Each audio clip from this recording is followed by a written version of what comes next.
राहुल और सरिता की शादी को 6 साल हुए थे। पिछले 5 सालों से राहुल ने अपनी बहन से राखी नहीं बंधवाई थी, क्योंकि सरिता को अपनी ननद रेखा बिल्कुल भी पसंद नहीं थी और सरिता ने साफ कह दिया था कि वह नहीं चाहती कि राहुल अपनी बहन से कोई भी रिश्ता रखें।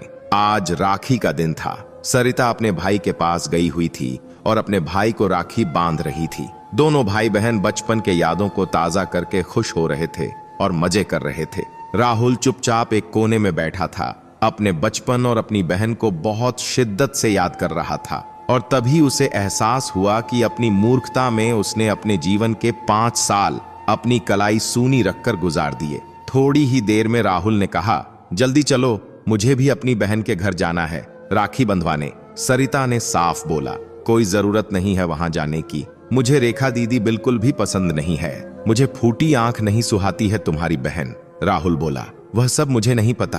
आज राखी है और मेरी कलाई सूनी है। मुझे भी अपनी बहन से राखी बंधवानी है।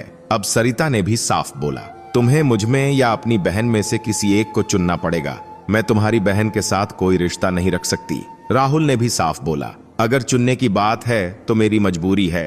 अपने बच्चे के खातिर मुझे अपने बच्चे की माँ यानी कि अपनी पत्नी को ही चुनना पड़ेगा। ये सुनकर सरिता मुस्कुराने लगी। राहुल ने आगे बोला, लेकिन जब रिश्ते शर्तों पर चलने लगे तो मेरी भी एक शर्त है। तुम्हें मुझ में और अपने भाई में से किसी एक को चुनना पड़ेगा। सरिता ने बोला, ये क्या बकवास है? ऐसे कैसे मैं तुम दोनों में से किसी एक को चुन सकती हूँ? मेरे लिए तुम दोनों मायने रखते हो। इस पर राहुल ने बोला, जैसे तुम्हारी शर्त है वैसे ही मेरी भी शर्त है और तुम्हें मेरी शर्त माननी ही पड़ेगी, क्योंकि मैंने भी तुम्हारी शर्त मानी है। अब तुम सोच लो, तुम्हें मुझसे रिश्ता रखना है या अपने भाई से?